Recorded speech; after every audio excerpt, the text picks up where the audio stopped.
Here it is, August 31st. I'm sitting here in my old green lot. And like I said, I want to do a bunch of documentaries about being homeless. Maybe I can reach out to some of you people out there. You know, it ain't worth living like this. You're alone, depressed, coming off drugs, alcohol, no family, no friends, no nothing. It's all you, all by yourself. You know what I mean? All you. Some stuff I wrote down. I'll read what I wrote to you, and then I'll try to explain as I go how it feels to be homeless. People's idea of a homeless person: they're on drugs, mentally ill, uneducated, criminal records, don't want to work, or just plain terrible. One reason: family members, they will not take you in, or your friends, or anybody. That somehow we deserve to be this way. Some of us put ourselves here, yes. Some of us didn't. Some of us don't deserve to be homeless and alone. Like I said, it's just everybody has their own reason that they're homeless. Right? Like maybe they lost their home to a flood, like this recent Texas thing. Or and have no home to go back to. And it's just a lot of different reasons. Being homeless to me is the worst thing ever that has happened to me. I've had people die. I've had people get hit. Bad, terrible diseases, and nothing hurts as bad as being homeless. I'm telling you right now, it's terrible. It's an unexplainable hurt that people feel that it's unexplainable. It's worse than a life-threatening illness. It's worse than being paralyzed. To me, I mean, seriously, it's a very, very, very terrible feeling. And let me keep reading. I'm dealing with this in my own way, and sometimes I think that life is not worth living. Being hopeless, helpless, you have no future. That everything is against you, no matter how hard you try. Waking up shivering or hungry, you try to being alone, no clothes, body aches, but bug bites, no shelter, no place to clean yourself up. But most of all, it's not caring if you wake up. Some days I don't care if I wake up or not. I'm that depressed. Being homeless depresses you really, really, really bad. I mean, real bad. Sometimes I really don't. Sometimes I don't care if I wake up or not. But I can't do that. I've got to do something to reach out to people, to reach out to myself, and show myself that I want to do this alone. I've got God. I'm trying to find God. I've got to learn. I got to do something. And then when you do go to sleep, if you ain't got nowhere to sleep, it's like, say you're in town and it's not raining, but it's hot. It's hot outside. 100 Texas. 110, 112 degrees, man. You cannot sleep in that weather. You can't. It's too hot to sleep.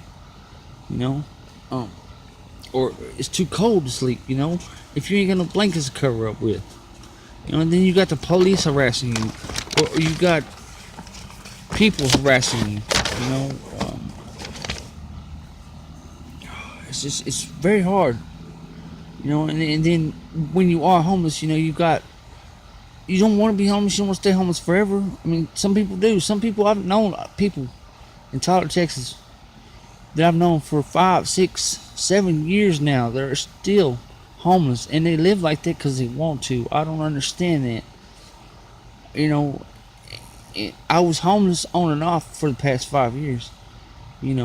Finding a job when you're homeless, it's hard. It's just you have no transportation but your feet, and yet you got your tent or wherever you're sleeping on this side of town, and your job's on the other side of town. If you do find one, if the city you live in doesn't have any transportation, you're walking every day.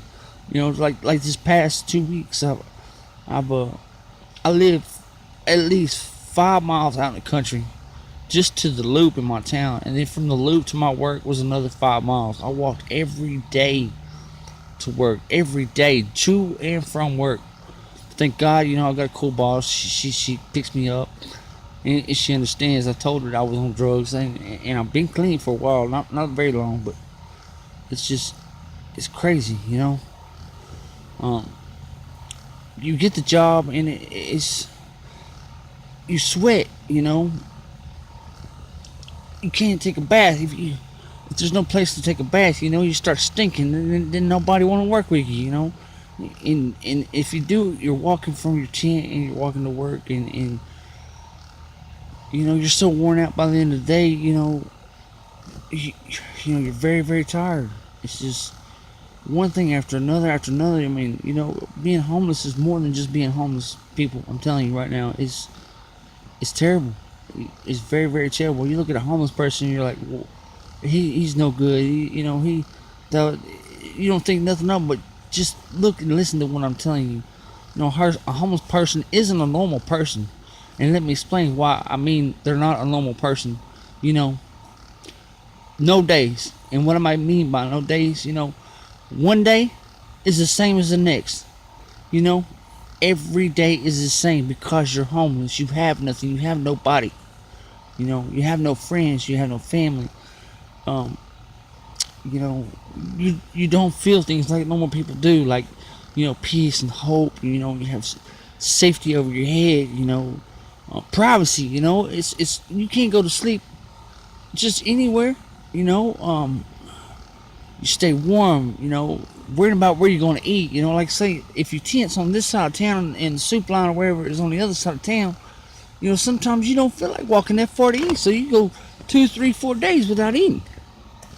Just because I mean, not being lazy, but it's hard, especially if you're working a job. You have no shelter, you have no water, no lights, no bed, no way to cook. I mean, you can start a fire and get all this stuff, but think of more deep. Dishes, all this stuff you got to carry to wherever your tent is.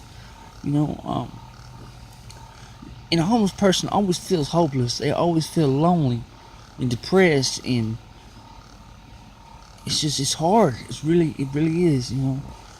Being homeless is very, very depressing. It's very scary.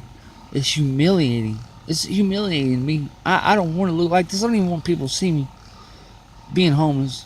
But now that I'm trying to change my ways, and I walk around town and I tell everybody I'm homeless. I do. I don't care no more. I don't care if they know or not, because I'm fixing to show them something new and something positive. In my opinion, in being homeless is one of the worst pains a human can endure in their lifetime. It's like the world's rejected you. Everyone, everything has abandoned you, forgotten you. Your whole world is turned upside down. I mean, completely upside down. You're used to living in a home with electricity, heat, water, watching TV. You don't have that out here. There is ways around it. I will show y'all that later on in a couple of other videos. I wanted to share this with y'all. I don't know where I'm going with this, and I don't know what I'm doing. But hopefully, eventually, this will reach somebody somewhere, somehow. Living like this has made me come closer to myself and who I want to be and who I want people to look at me as a human being.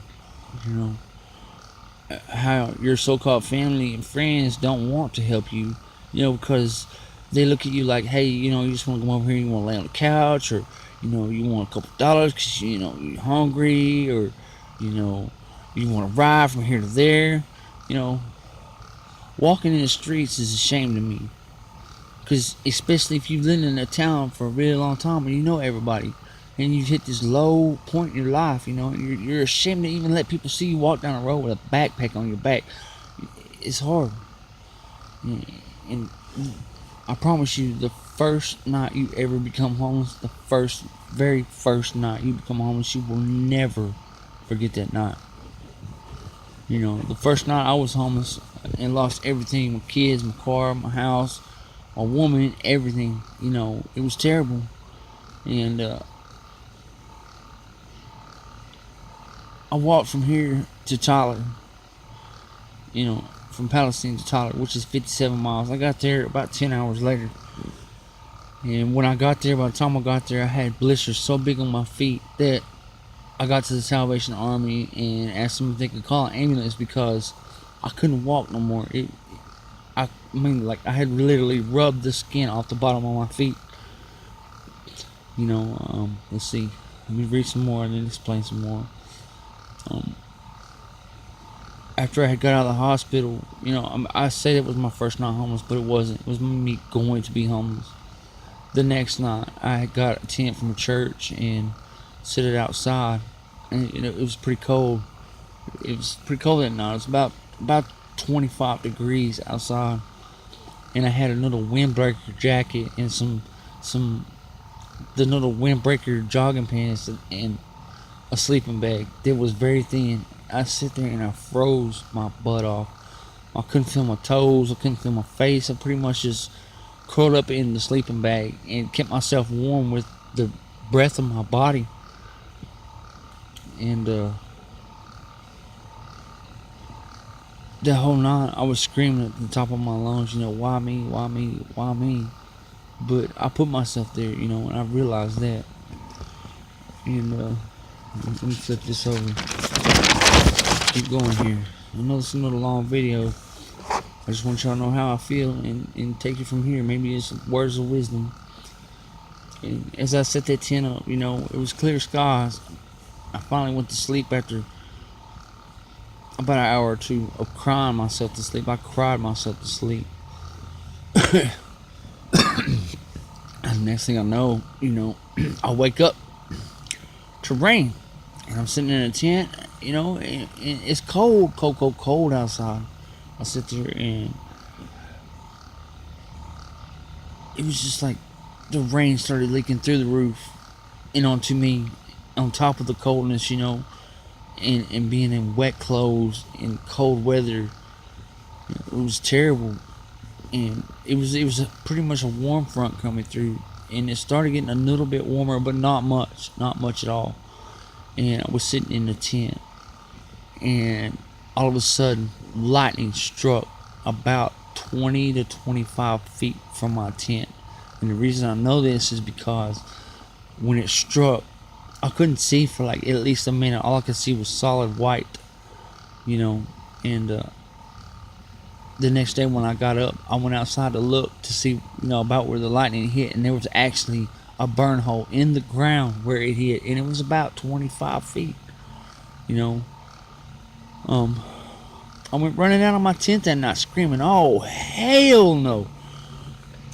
But I didn't have nowhere to go, nowhere to stay dry. I mean, I had no clothes to change into, and so here I am sitting on the street, freezing, in wet clothes with no shelter. Coming off of drugs, alone. Not knowing where to go, and it really sucked. And I promise you, your first night being homeless may not be that bad, but I promise you, you will never forget the first night you're homeless. I promise you. And then, when you're sitting there and you have nowhere to go, let's say it's hot during the summertime, and you have nowhere to go, it's 120, 115, 110 degrees outside, you want to try and find somewhere to cool down, say library or McDonald's, or this is some places in Montana, library, McDonald's, outside Walmart. But you don't want nobody to see you or let you know you're homeless, so you try to just kind of stay in one place for just a little bit and move around. Some people don't. Some people stay there. They really don't care. But me, I do. I don't want people to see me and look at me and laugh at me. And what really upsets me is like when a lot of people are homeless, and say somebody comes up to you and they ask you, would you like something to eat? Would you like something? Hey, here's a couple dollars. Here's this. Here's that. And you're like, you just start crying. It's not because they're helping you out. I mean, if somebody wants you to help you out, let them help you out. That's what God wants them to do. Let them help you out. In return, they'll get something good out of what they're doing for you. Don't turn them down. Don't feel bad. But you'll sit there and you'll cry, and I'll be like, no, it's okay, It's you're not crying because they're helping you. Me, when people help me, I cry because I feel hopeless. You know, like I can't do anything for myself. That I need these people and need to depend on these people, and I don't like feeling like that. I'm gonna stop this video. It's been about 15 minutes. I didn't mean for it to go that long, but maybe this will reach somebody. And just always remember, just do what's right in your heart, because you can't get away from your heart. Love y'all. Goodbye. Hope this will do something.